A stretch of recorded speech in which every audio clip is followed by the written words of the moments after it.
Di sini diperlihatkan hubungan antara koefisien serapan dari berbagai jenis semikonduktor seperti gallium arsenide, indium phosphate, germanium, ya gallium arsenide, indium phosphate, germanium, kristalin silikon dan amorphous silikon. Dengan panjang hubungan antara koefisien serapan dengan panjang gelombang.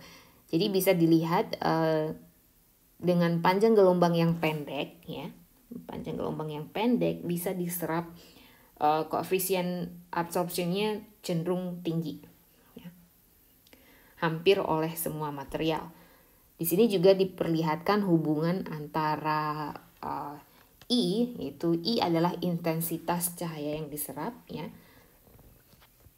I0 adalah intensitas cahaya sebelum diserap, ya, intensitas cahaya yang mengenai atau yang diterima oleh solar cell tersebut. E adalah bilangan natural, alpha adalah koefisien absorpsi, L adalah ketebalan dari solar cell tersebut yang merupakan dimensi tempat terjadinya serapan. Jadi di sini bisa kita lihat bahwa semikonduktor yang memiliki koefisien serapan, semikonduktor material memiliki koefisien serapan yang berbeda-beda.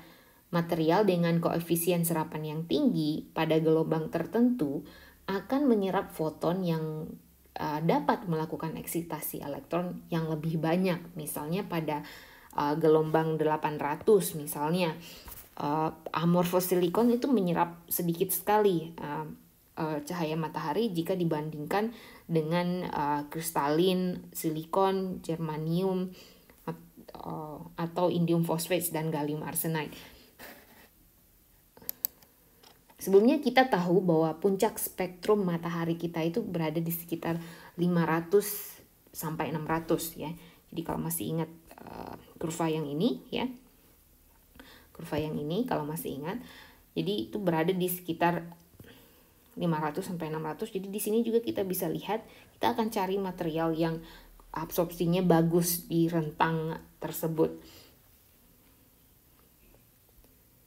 Di sini bisa kita lihat bahwa indium phosphate, germanium dan amorphous silikon mempunyai kurva serapan yang mirip-mirip, ya. Bahkan germanium ini memiliki kurva serapan yang lebih bagus. Dan satu pertanyaan lagi adalah kenapa kurva germanium bisa beda sendiri? Anda bisa lihat di sini dia bisa lebih tinggi, ya.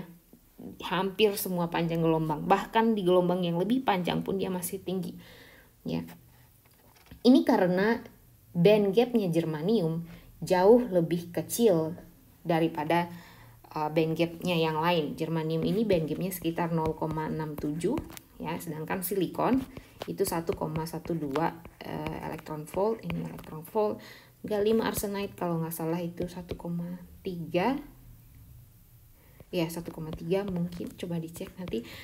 Indium arsenide itu, indium phosphate itu sekitar 1,4. Jadi ini berdua ini agak mirip-mirip. Saya lupa yang mana, tapi mungkin sekitar segini. Jadi sedangkan di sini juga kita lihat kalau gelombang 2000 nanometer itu setara dengan energinya itu sekitar 0,62 eV.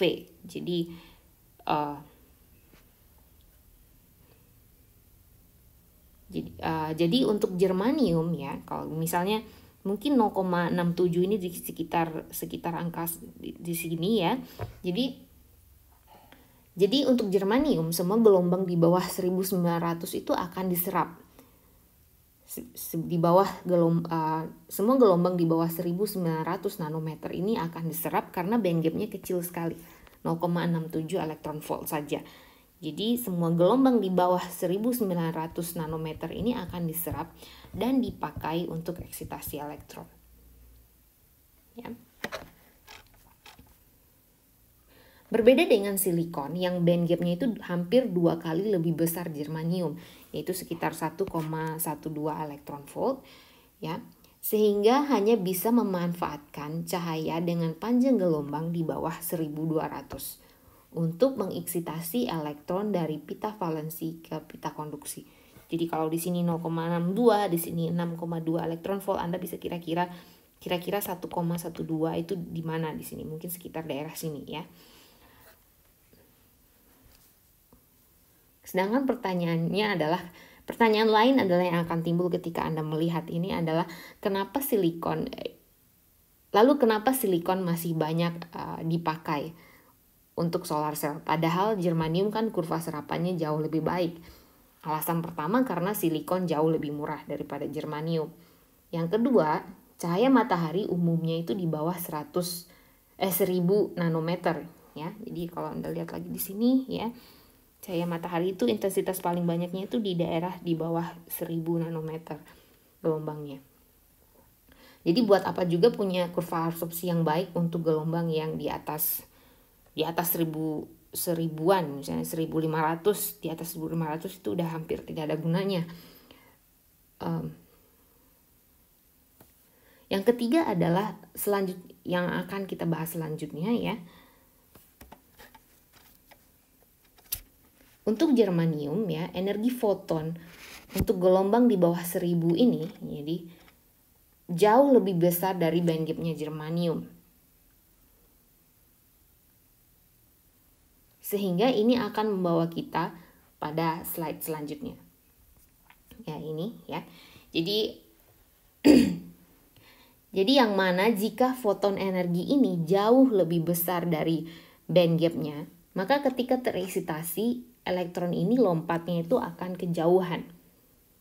Jadi bayangkan di sini di germanium ini ya, germanium ini hanya punya bandgap 0,67. Berarti di sekitaran daerah sini yang optimumnya. Sedangkan di atas sini ini elektron foton energi yang di sini ini jauh lebih tinggi dari bandgap. Jauh lebih besar dari energi bandgap. Jadi apa yang terjadi pada foton yang energinya itu jauh lebih tinggi daripada energi bandgap ya.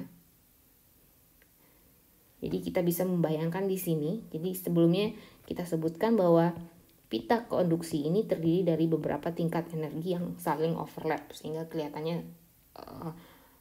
menyatu seperti itu.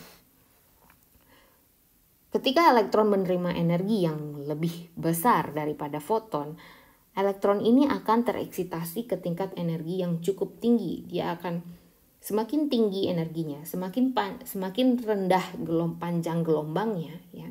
Semakin rendah panjang gelombangnya, dia akan melompat ke energi yang jauh lebih tinggi. Misalnya di sini. Dia akan duduk di sini ya.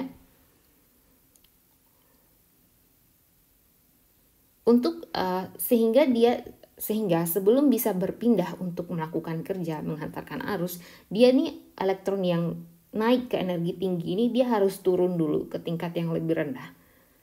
Pada proses turun ke tingkat energi yang lebih rendah ini, elektron ini tuh akan mengeluarkan panas sehingga solar cell-nya bisa panas. Ini disebut juga dengan thermalization loss. Banyak energi foton yang terbuang dalam bentuk panas.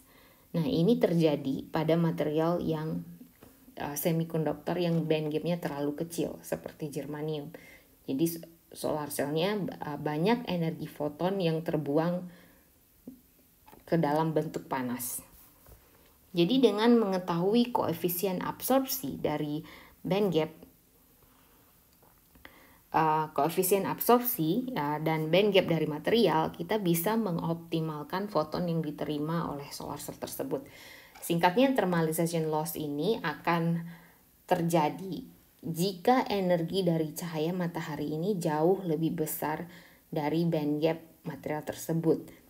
Ketika ini terjadi, sebagian dari energi foton tersebut akan hilang dalam bentuk thermalization loss.